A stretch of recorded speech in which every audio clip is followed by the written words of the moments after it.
O ano será novo, mas a vida vai ser nova. Então, quem tem sua Bíblia, por favor, abra lá, 2 Coríntios 5,17. Vamos meditar na palavra do Senhor.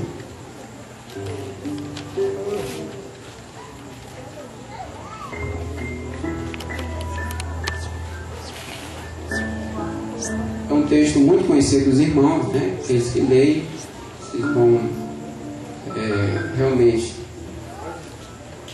vai ser fácil, né?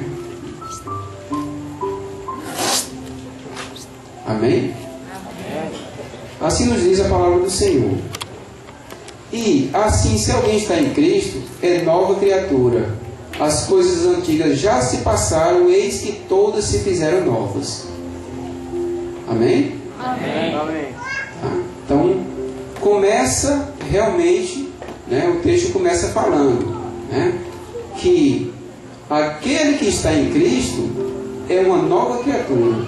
As coisas velhas já se passaram, eis que todas se fizeram novas. Né? Para ser uma nova criatura, é necessário primeiro, como diz o texto, estar em Cristo. Aquele que está em Cristo é nova criatura. Então, para que você seja uma nova criatura, necessário é que estejamos em Cristo. Né? Mas a pergunta que a gente faz a cada um nesse momento, eu sou uma pessoa que eu gosto de fazer perguntas, tá? É tanto que o tema foi uma pergunta. A pergunta que eu faço: aonde está você nesse momento? Eu não estou falando fisicamente, estou falando espiritualmente. Onde você está nesse momento? Você está em Cristo? Ou você está no mundo? Eu sempre, quando eu nas minhas pregações, eu sou repetitivo num tema. Quem não está na graça, onde está? Algum dos irmãos podem falar? Quem não está na graça, onde é que essa pessoa está? No pecado? Mas vamos simplificar. Ou você está na graça, ou você está na desgraça. Ou você está na graça, ou você está na desgraça. Quais caminhos, ou qual é o caminho que você está percorrendo nesse momento? Que vocês estão trilhando nesse momento? Que nós estamos trilhando nesse momento?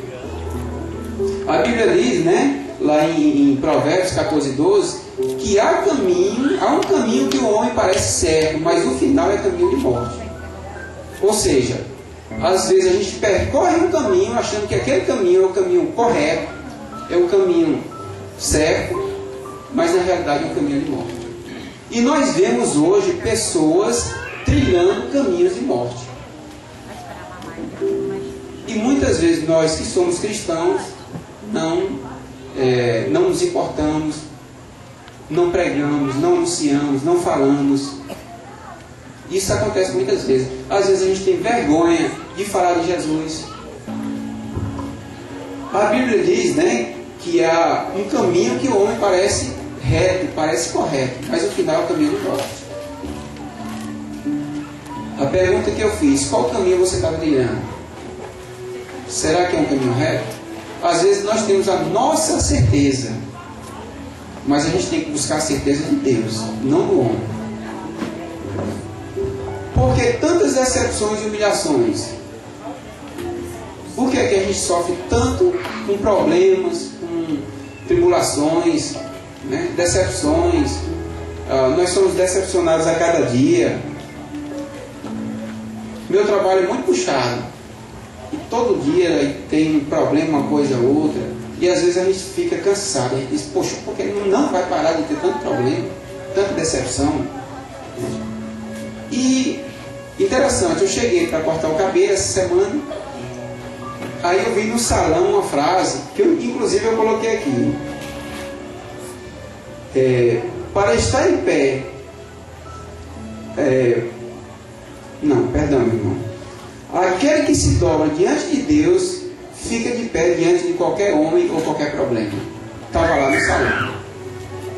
Olha, eu fiquei olhando aquela frase e comecei a refletir mesmo. Aquele que está de joelhos diante de Deus, ele está de pé diante de qualquer problema. É verdade. Amém. Eu duvido uma pessoa se dobrar, botar seu joelho no chão, orar a Deus de coração, ele não responder.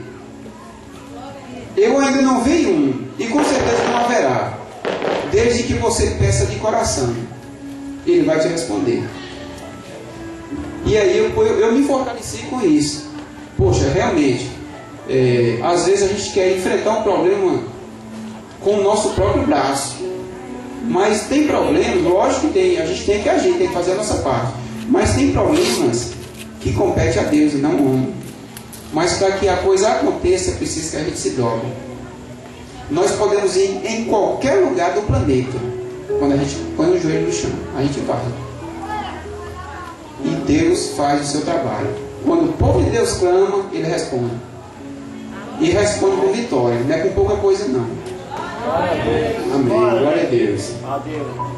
Mas para estar em Cristo é preciso também abandonar a vida mundana, né?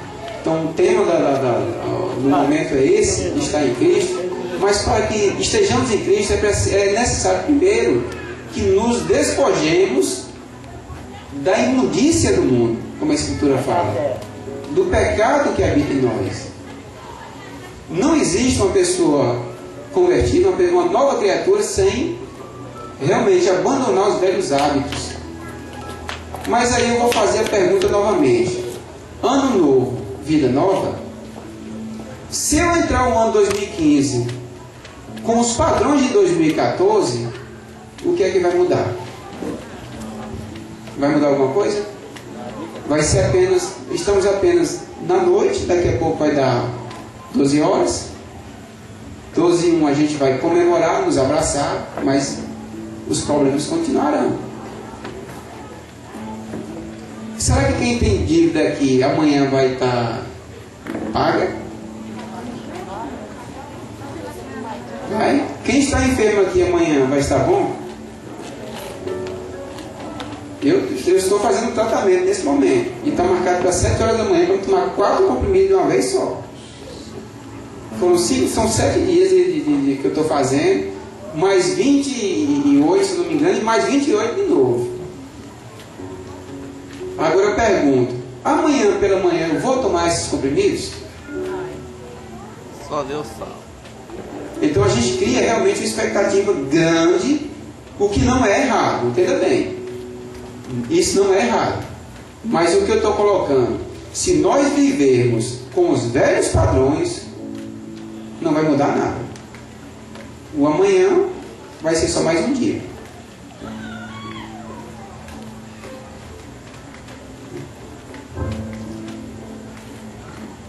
A Bíblia fala: mas agora despojai-vos também de tudo, da ira, da cólera, da malícia, da maledicência, das palavras torpes de vossa boca. Não mintais uns aos outros, pois que já vos despistes do velho homem com os seus feitos, e vos vestistes do novo, que se renova para o conhecimento, segundo a imagem daquele que o criou. Está lá em Colossenses 3, 8, 10. O texto começa falando: mas agora despojai-vos de tudo, da maledicência, da cólera, das palavras torpes, né, que saem da nossa boca, da ira. Não mintais uns aos outros, e vos despistes do velho homem. Se nós não desfizermos desses sentimentos, desse mal que está em nós, com certeza nós não estaremos em Cristo, que é o tema aqui da nossa pregação. Aquele que está em Cristo é nova criatura. Se a gente não jogar isso para fora, não deixar do lado de fora, não vai mudar nada.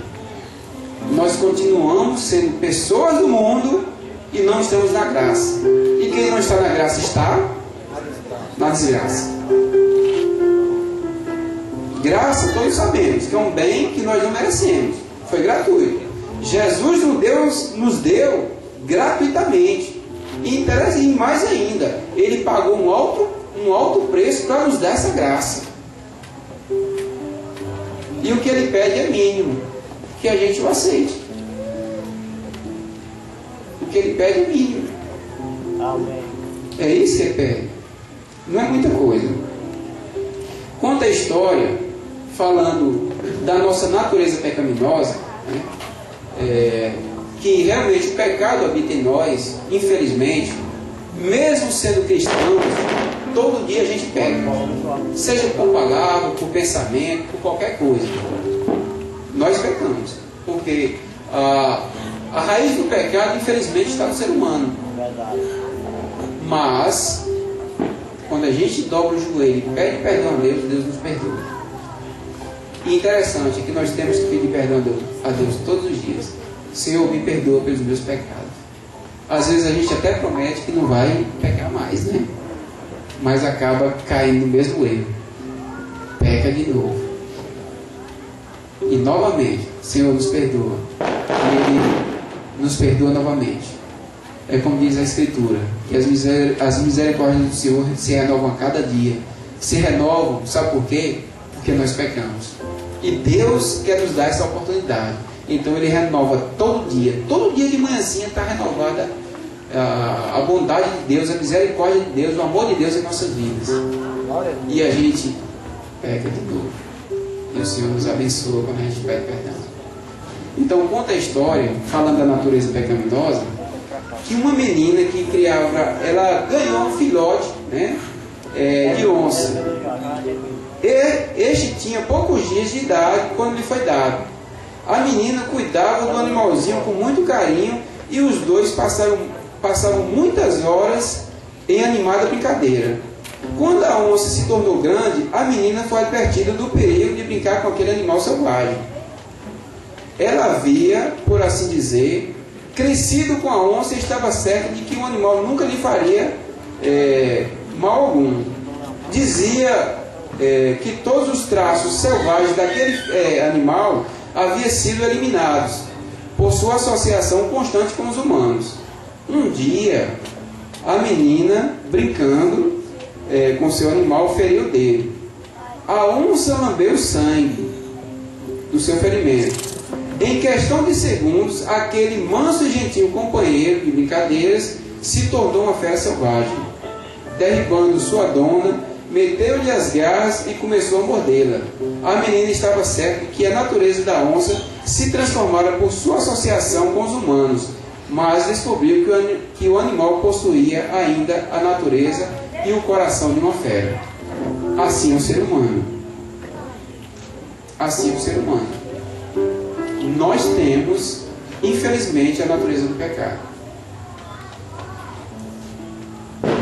Então essa fera foi criada no meio humano, mas ela tinha uma natureza de um animal selvagem. Assim também somos nós, se nós não tivermos cuidado.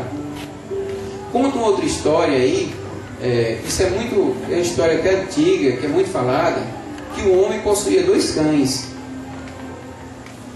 Tá?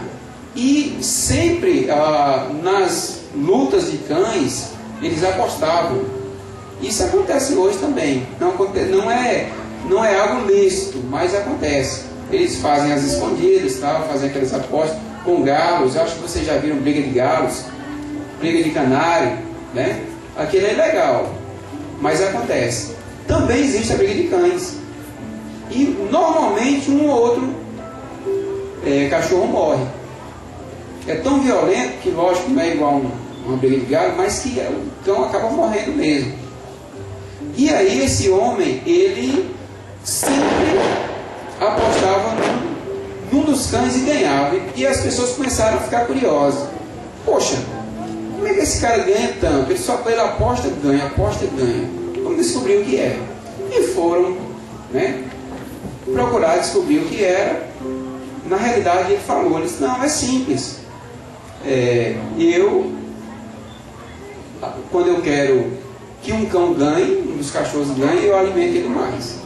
Eu dou menos ração ao outro. Então ele vai e bate no outro.